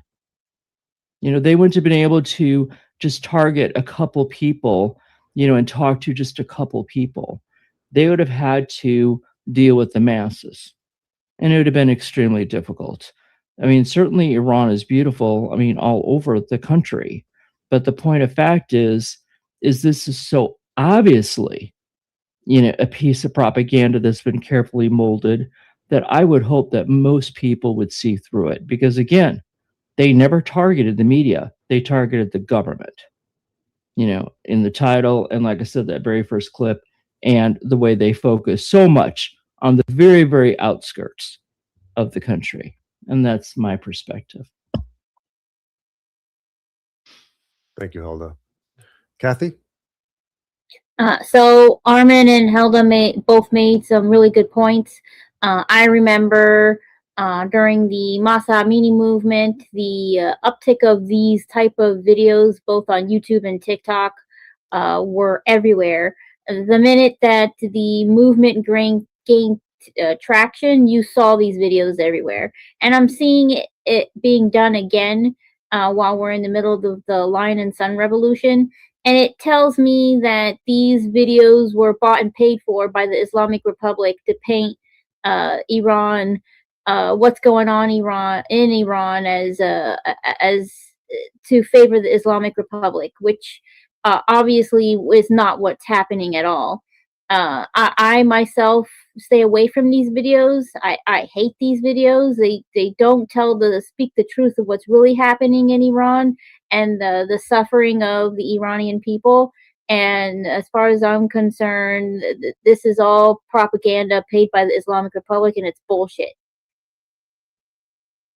Really quickly on that, that might sound like conspiracy theory, but I don't think it is what Kathy just said. Bill on the YouTube chat saying they did say that they had to have a guide. I wouldn't be at all surprised if this was a guide by the regime, and this was an invitation by the regime and managed by the regime, because we know on the Persian side that the regime is pushing hard, really hard right now, to whitewash the image in Iran, and they're spending a lot of money on it, and they have admitted that. And they said that there's two parts to this. One is to bring foreigners in to make content outside of from Iran, and they also are trying to bring Iranian artists that have left Iran because they have been anti-Islam or anti-Islamic Republic. They're trying to bring them back for as long as they're anti-America and anti-Israel and anti-Pahlavi. They're forgiving them for being anti-Islamic, and they're bringing them back into Iran. So, for example, right now there's a singer who is called, his name is Namju. He has burned the Quran, and he has insulted Ali Khamenei for a long time in his life.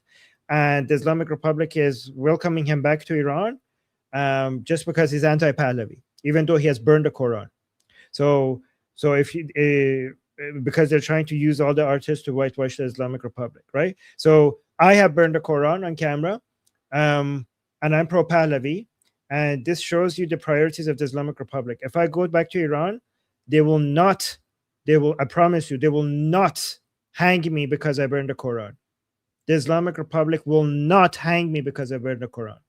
The Islamic Republic will hang me because I'm pro-Pahlavi and pro-Israel.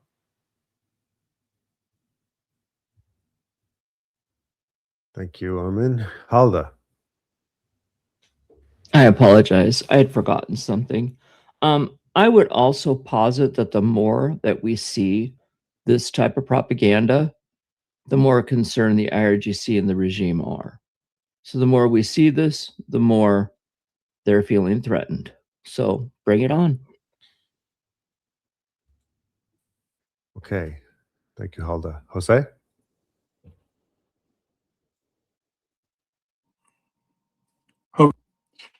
I can think of only one person that I would watch a video of about him touring Iran. And he did it about 14 years ago, Anthony Bourdain. But he showed what it was like for a non-Muslim family to live under that regime. This was 13, 14 years ago. You can still find it on YouTube, I believe. If I find it, I'll share it with the group. But taken into the city, picked up by someone that had contacted him. They drove to this apartment complex. We got to see the apartment complex. You got to see the two daughters come home in burqas and immediately change into regular clothing. They look Western. Okay. They had a big dinner there, big celebration, blah, blah, blah. He loved the food. He asked how the cooking was done, blah. It's one of his own shows. Okay. But you never, ever, ever saw anything outside of their home. That's one of the reasons why I knew long before I started following these Lion and Sun Revolution, that there were people in Iran that did not follow the regime to the extent of extremism. That does not, however, compare with anything being done by these shills on YouTube. Okay? So, Lisa, thank you very much for finding that. Elda, you're right again. Bring them on. Thank you, Jose. Elisa. I do feel sort of reaffirmed that I wasn't overreacting, because like my initial reaction was, this is clearly propaganda, and then I thought, well, maybe they mean well, but then I'm like, but if they mean well, then why wouldn't they talk about the over 50,000 people that were massacred on January 8 and 9? Why aren't they talking about the fuel shortages and all the suffering? So I feel better that my initial instinct was correct, that this is just propaganda, and they're not actually serving the Iranian people by posting videos like this. Great topic, Elisa. Thank you, Thank you Elisa. for bringing this. Yeah. Okay, that's all the two. So should we move on to the next topic?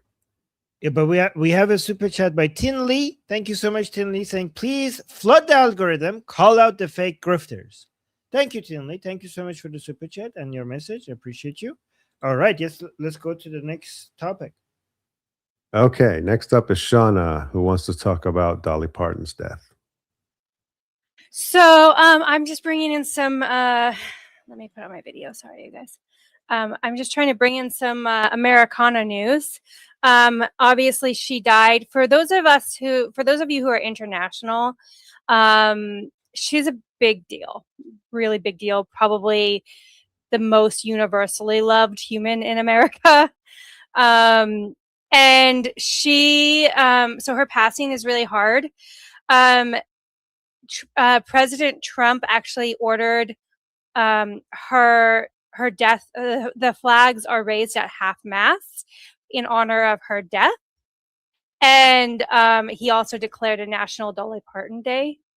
Her goddaughter is Miley Cyrus, and she was offered in Dolly Parton's honor a chance to come to the White House and receive a national honor. I can't remember what the award was exactly, but there was a special award. Miley Cyrus did respectfully and politely decline.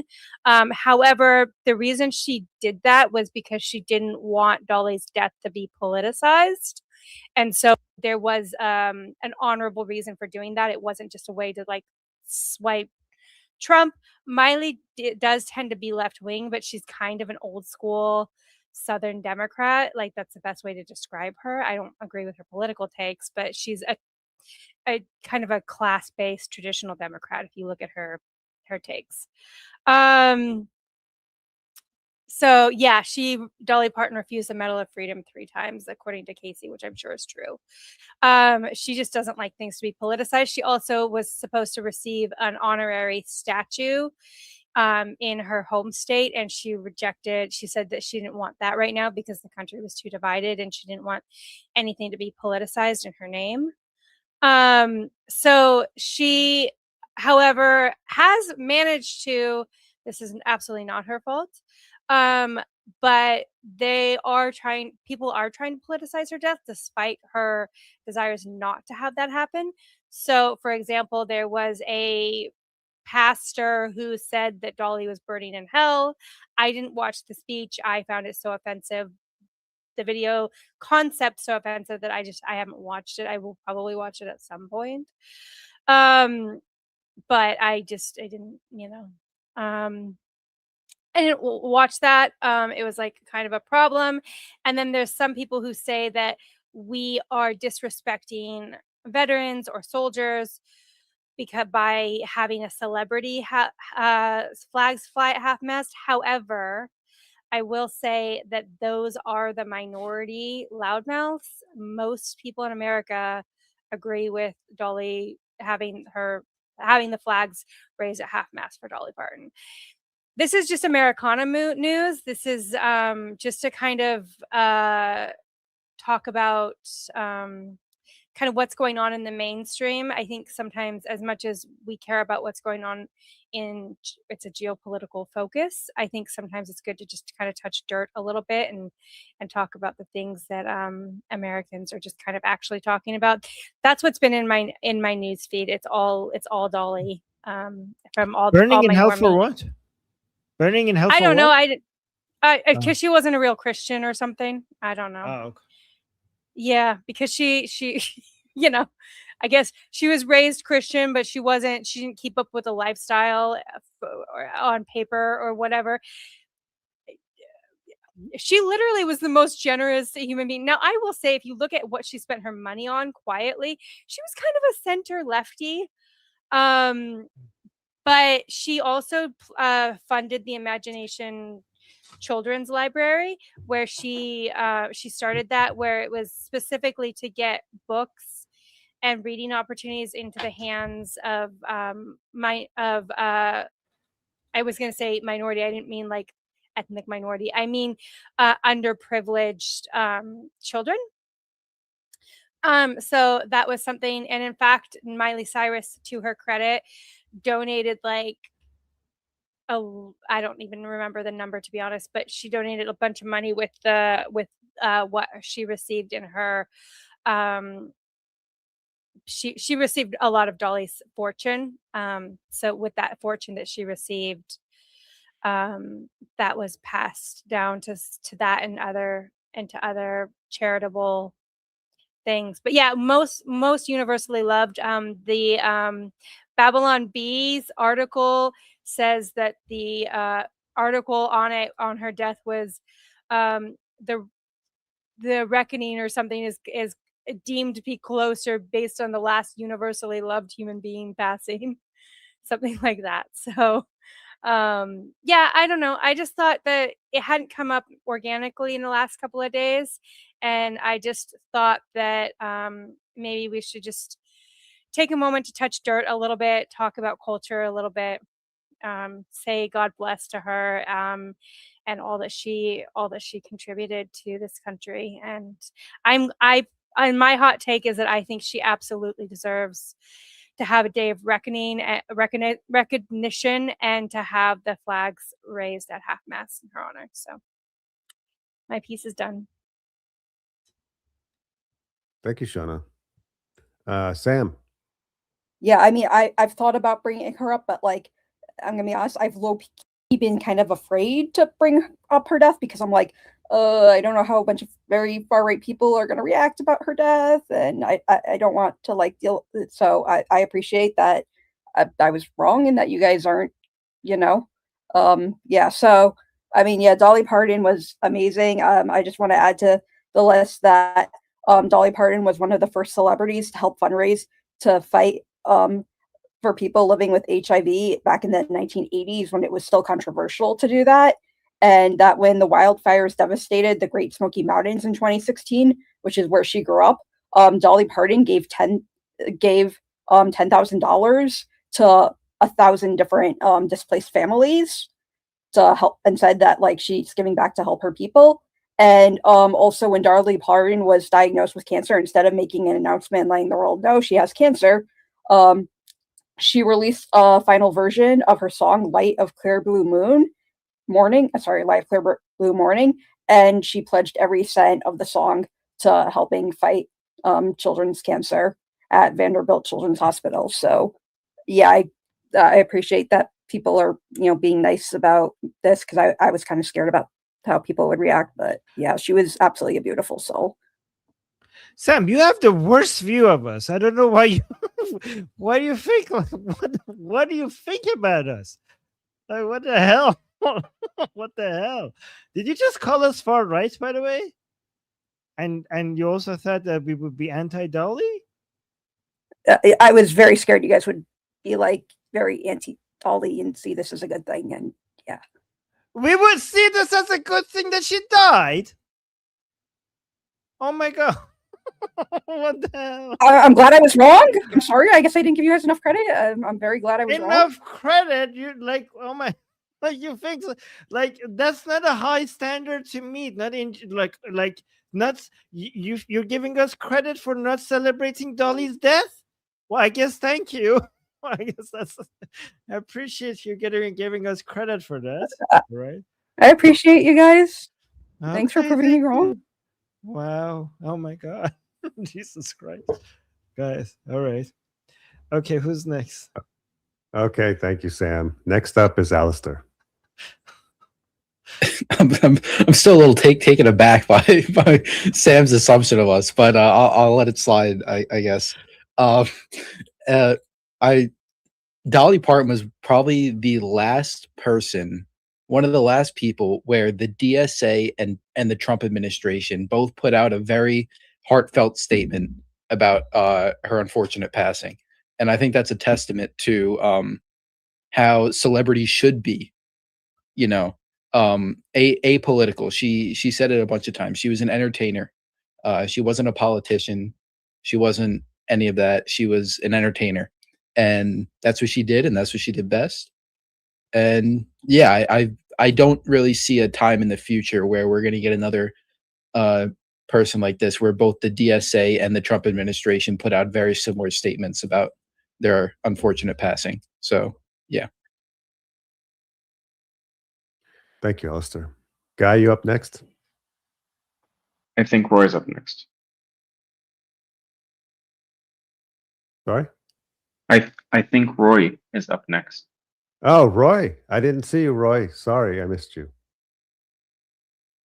No. I said cancel my two. Cancel my two. Okay. Okay. Sorry, I didn't see the cancel. I'm just No, looking at no. Okay. So I specifically want to reply to Samantha.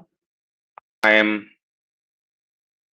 a bit shocked that's what you thought. Like, I'm both shocked and not shocked.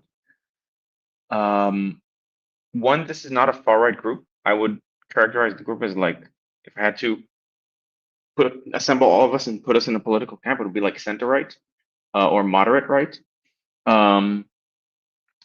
And two, if that's the kind of prediction you have about people in this group, you're still not done demonizing people who disagree with you. And I would highly recommend just making a list of predictions of what you think people are going to think or say or do about things. And then next to it, put a column of what they actually did. And hopefully over time, you will see just how wrong your assertions are and correct them. Also, I'd recommend looking into Jonathan Haidt's work, because he showed that left-leaning people have a fundamental problem in understanding right-leaning people's moral positions. And he started as he was like a classical, not classical liberal, but a classic American liberal, like center-left. He then, through his research, he has moved more to the center. What he did was he told people to rank their own political positions, whether they describe themselves as right and left, and then do like a scale of like from 1 to 10, like what they would think, what they would do in specific situations, or how likely they are to do a certain type of thing. I think they also had open-ended questions. And he then told them, okay, now pretend you're someone with the opposite on the opposite camp and fill the questionnaire again. And like to see how well does one side understand the positions of the other. And consistently and very, very starkly, he saw that right-leaning people were, on balance, able to understand where left-leaning people were coming from and predict correctly what left-leaning people would answer by comparing the pretend answers to the real answers of left-leaning people. But left-leaning people were abysmal, absolutely abysmal at understanding and recognizing what right-leaning people are saying and doing. And the reason for this, so his We have research 2 is minutes on and I what's have two called. super chats and more people who are in our list. So, guys. Okay.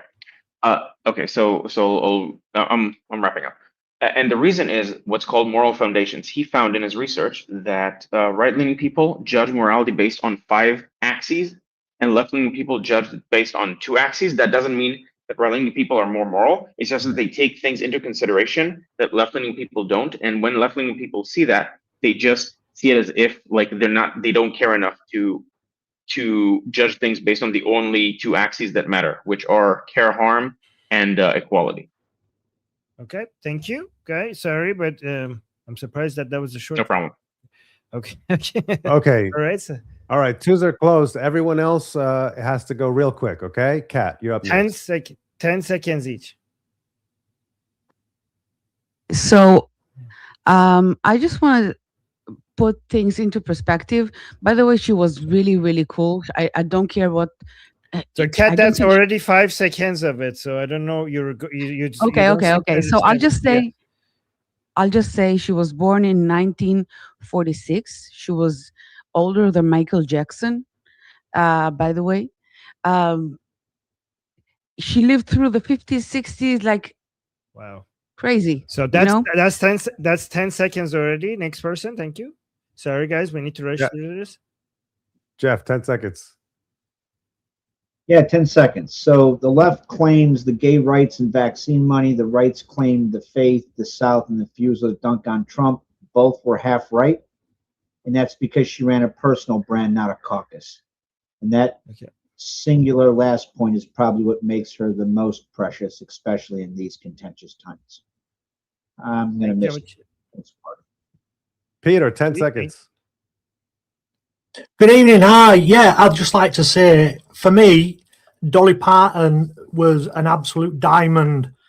No matter what I was going through, I heard one of her songs and it made me happy. I don't care for left and right. I don't care for politics.